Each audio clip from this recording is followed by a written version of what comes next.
Frank Hajdinjak, CEO al Leon România, care ne va vorbi despre modul în care companiile de utilități își extind propunerile valorice pentru a oferi produse cu valoare adăugată pentru eficiență energetică în clădiri și nu numai. Okay, bună ziua și bine ați venit în partea mea. Dacă permiteți, eu va continua în limba engleză, puțin mai simplu pentru mine. So my name is Frank Hajdinjak. I'm the CEO of E.ON Romania since more than 10 years here in Romania. So I came to Romania immediately after privatization and was first of all in charge of the gas business in Romania, and then later we combined electricity and gas because we had in the beginning 2 privatizations, one for gas, one for electricity, where we were successful, and I went through the whole path of development. So, very long title of the presentation. To make it shorter, I would say how to become from a simple provider of commodities, meaning electricity and gas, to an integrated provider of customer solutions which help to ease the life of our customers in order for us to create a real partnership for our customers. If you look at the standard way the utilities companies worked in the past, you will see this typical picture which you see there above. Yeah? You have thermal production, you have energy transmission, energy distribution, and then consumers or the sales functions. This picture is changing radically right now, and in some parts of the world a lot faster than here. In other parts, like Romania, still slow, but it is moving. If you look at it, in the past we had big power plants which were providing energy, and if you look at the discussion in Bucharest, there are still people who think that that will be the future of Romania. I think it will not be. I think the big power plants they have their role also in the future, mainly for the stability in the system, but the future will be very much driven by decentral generation. So we will see many different small kind of power stations in the future, and we will see a real network of distributed production facilities. That will influence also the 2 parts in the middle, the transmission and the distribution, because it will give us new challenges how to run the networks. For the transmission, on the electricity side, it's Transelectrica. For distribution, as you may know, it's separated between 8 companies here in Romania. One of them is an E.ON company, and it will require lots of changes to our network also to make this feasible. We will have smart and intelligent grids, which will be able to handle all these different production facilities which we have. And it will also change dramatically on the right-hand side, because there will be not only consumers, many people will have the chance to become prosumers, meaning they will produce and consume energy. We don't have yet, in many areas at least, the right legislation in place for that to make that really attractive. But if you go through Germany, you will see that lots of rooftops are covered with PV. Unfortunately, there's no sun in Germany. But still, due to the good incentive scheme which we have there, it is working. If you look at the sun picture of Romania, so the distribution of sun hours in Romania, it's totally different. It's a very attractive area, and with the development of these technologies, and that is only one example, PV, the role of the consumers will change dramatically. And that is not only true for industrial consumers, that is true for buildings, one of the topics major topic we are talking here about, but it's also true for households. So, and then there will be some, from my point of view, game-changing technologies be added, which really change the world of the energy system dramatically. And that is, from my point of view, over the next years, the development of storage. That was for ages or centuries really a problem. You couldn't really store in an efficient way electricity. That will change, because if you look at companies like Tesla, so far it's, from my point of view, a big marketing story. But they're developing in the right direction. It's not only Tesla. There are also other companies who are investing into these technologies. Companies like Samsung, and other Japanese and Korean companies are investing heavily in the production of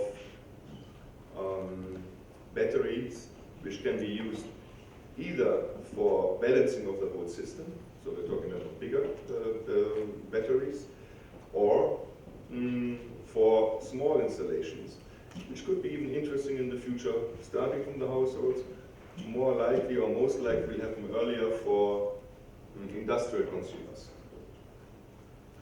Then there's one other mega trend going on in the world, that is urbanization. If you look at the development in the Asian countries, China, but not only China, huge metropole cities are growing permanently, and that is a special challenge for the future energy world because you have a small place, a high concentration of people. You have to make sure that you will assure not only energy, there's also a challenge for all the other infrastructure elements like water, streets, etc. But it's a big challenge to provide on a high level of safety and security of supply energy to such infrastructures. That also means that saving energy and using energy in the most efficient way will become one of the major challenges of the future for us, for all of us.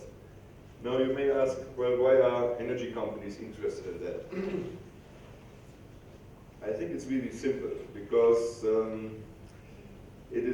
it will, of course, one could argue, well, consumption is increasing, good business for you. No, it will not be like this, because we also have lots of environmental restrictions which we have to consider. We have to consider that energy is binding lots of capital, both for households and for industrial customers. So in order to keep the customers and to create a real partnership, from our point, it's very important that we do not just provide energy, electricity or gas. No, we have to have a full set of portfolios to the customers to come to a real partnership where we decrease for our customers with integrated solutions their consumption, but also, of course, due to the integral part which we can play, offer good and sustainable solutions. There are many small companies on the market, and I'm not saying that they're not good, on the contrary. We will not be able to provide these solutions on our own. On the contrary, we will always need special small companies, as I think my predecessor was representing here. And for us, it's very important to have partnerships with such companies in order to come to such solutions. So the energy world is changing dramatically right now, plus the urbanization trend which we see. And one of the challenges in there is, of course, also how we provide the energy for buildings in an efficient way.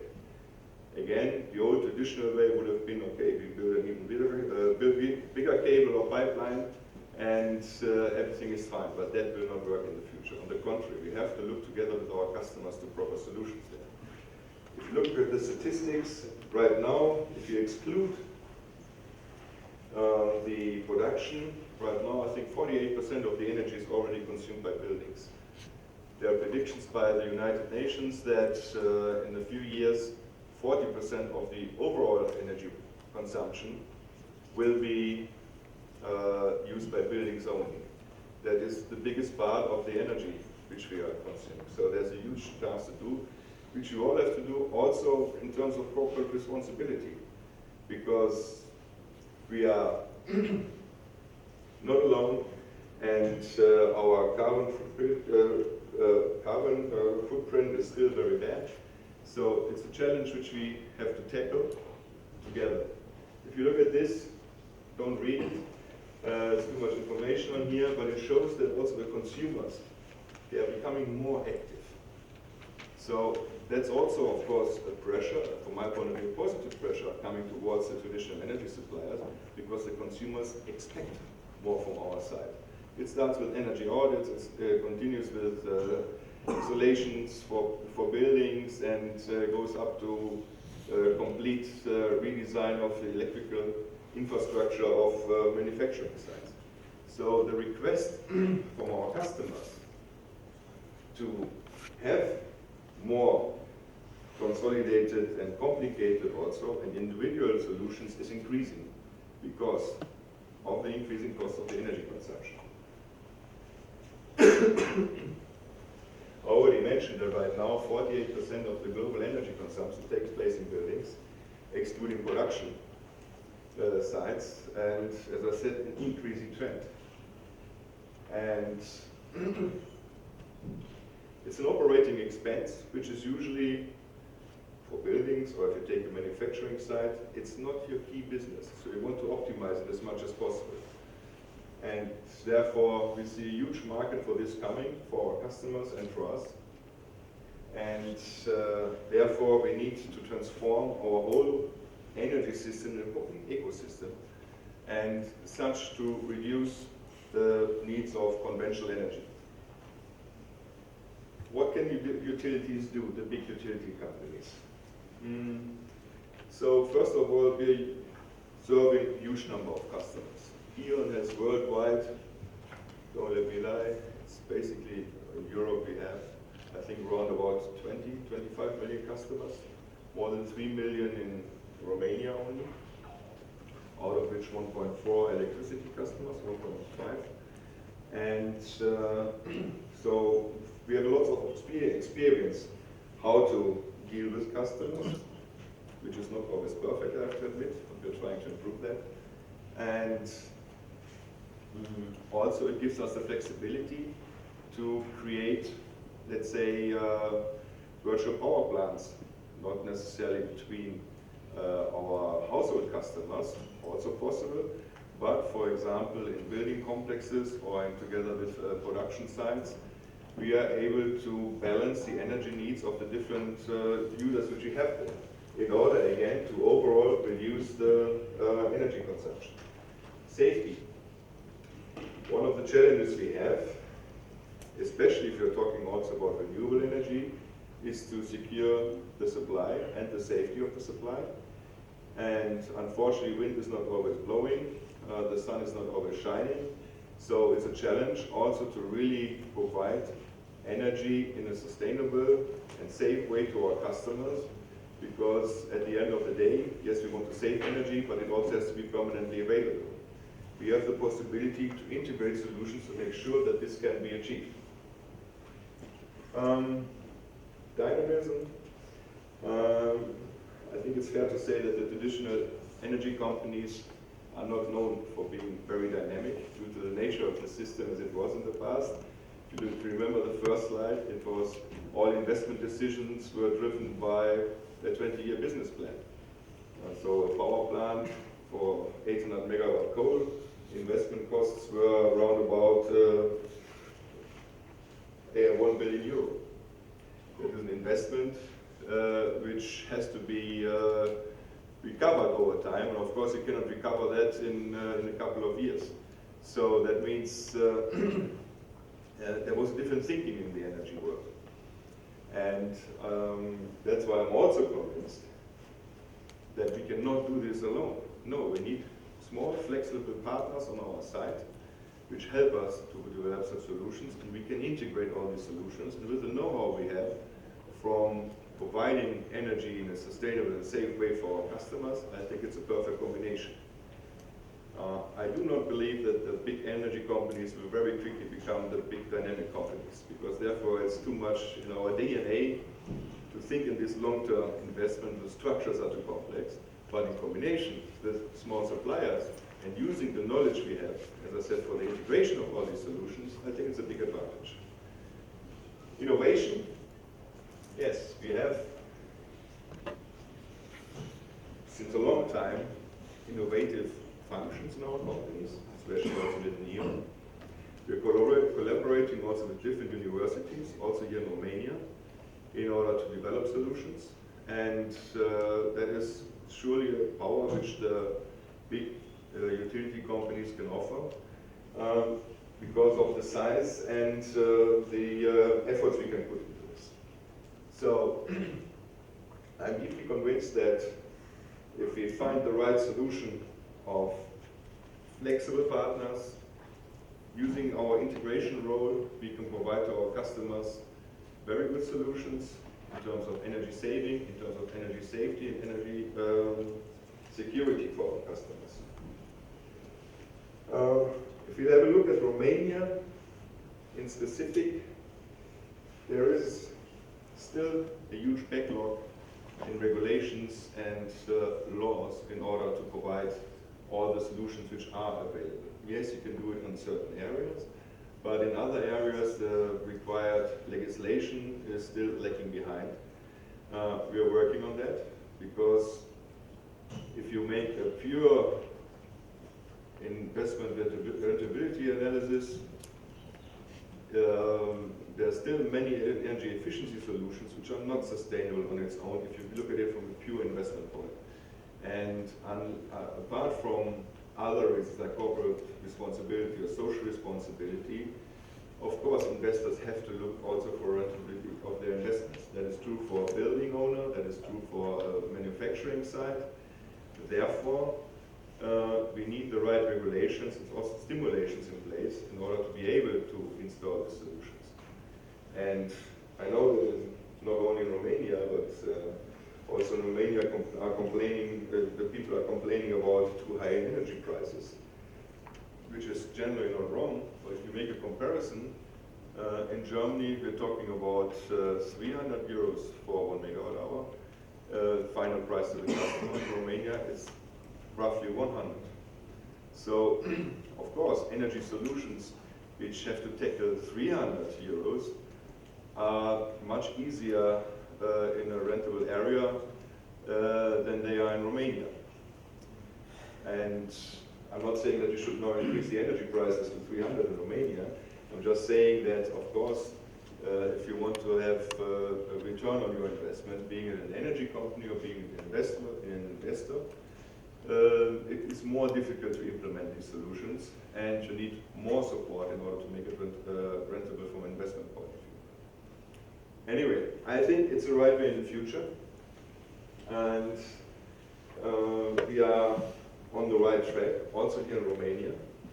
There's too much discussion going on from my point of view about renewables, which is very much driven by, let's say, certain lobbyings which are happening.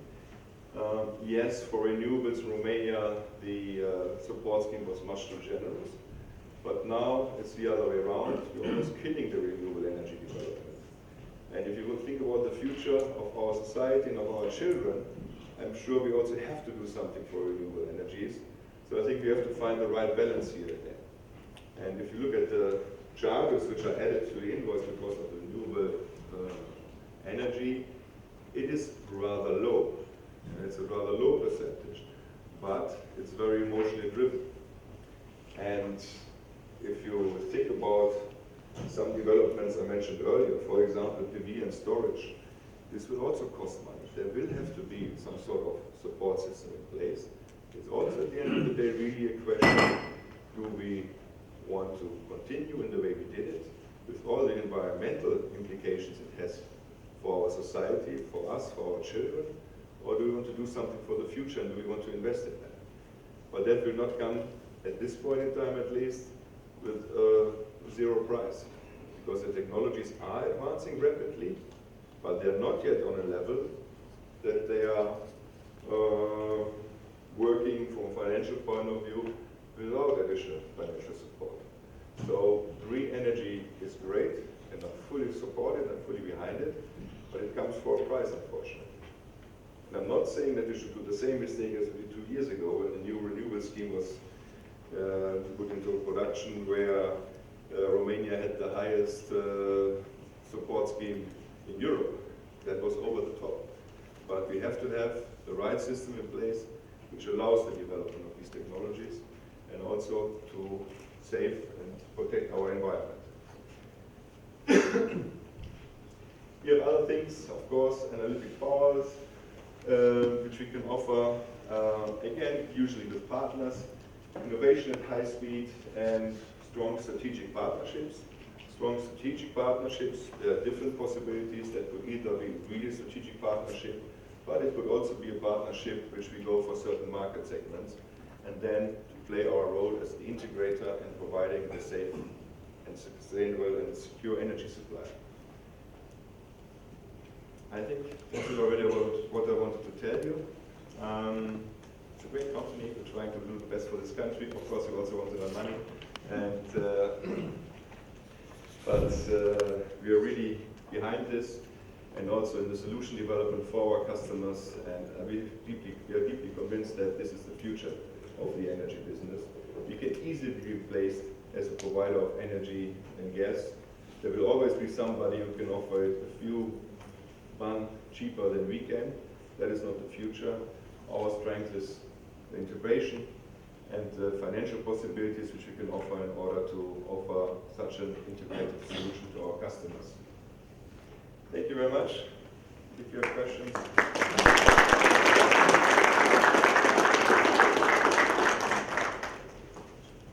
One quick question. What's your expectation from the education system? I know, okay. Yes, I mean, that is actually very, very important, very crucial. There have to be special education curricula developed from the universities together with the industry, from my point of view, in order to bring up the right people for the future. And we are open there for partnerships and to discuss really what we need and to combine it with your needs. We have very successful partnerships in Germany, for example, with the University of Aachen. Which is in Germany one of the strongest engineering universities, and I would be very happy and glad to get into discussion about this topic for Romania.